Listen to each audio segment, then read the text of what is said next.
हम अक्सर अपने टूटे फूटे मोबाइलों को बेच देते हैं।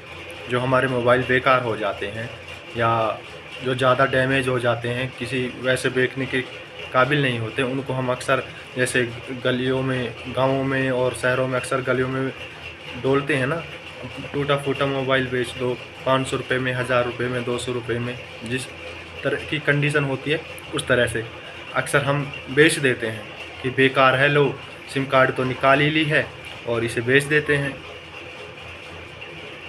सबसे पहले बता दूं, इनसे डाटा चोरी हो जाता है।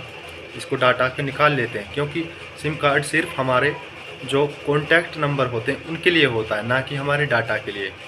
जब भी हम अपने मोबाइल को बेचें या अक्सर तो हमारे मोबाइल टूट जाने के बाद फिर उनसे डाटा डिलीट कैसे हो, सारी प्रॉब्लम तो यही होती है। वो चालू हालत में होता नहीं है तो बेकार पड़ा रहता है और फिर उसको बेच देते हैं। उसमें हमारा डाटा रहता है। अगर सबसे बेहतर तरीका तो ये होता है, यदि हम किसी भी तरह अपने मोबाइल से रीसेट लग जाए, मेन पॉइंट है रीसेट लग जाए किसी भी तरह, तो उससे हमारी जो डाटा की सेटिंग होती है वो सभी कट जाती हैं, डिलीट हो जाती हैं। और हाँ, अगर दूसरे फ़ोन में ट्रांसफ़र करना, बैकअप करना, वो अलग चीज़ है। सब किसी तरह जब डैमेज हो जाता है तो मोबाइल उसमें वो रीसेट मारना ही बड़ा मुश्किल हो जाता है। मोबाइल डाटा शेयर तो दूसरे में करना बड़ा मुश्किल काम हो जाएगा।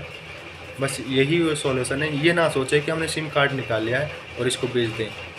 हालांकि जो हमारी उसमें प्राइवेट चीज़ें होती हैं वो उनको चोरी कर लेते हैं और ब्लैकमेलिंग के भी चांसेस बढ़ जाते हैं इस तरह से। और ध्यान रखें, 1000-500 के चक्कर में अपने मोबाइलों को ना बेचें तो बेहतर होगा।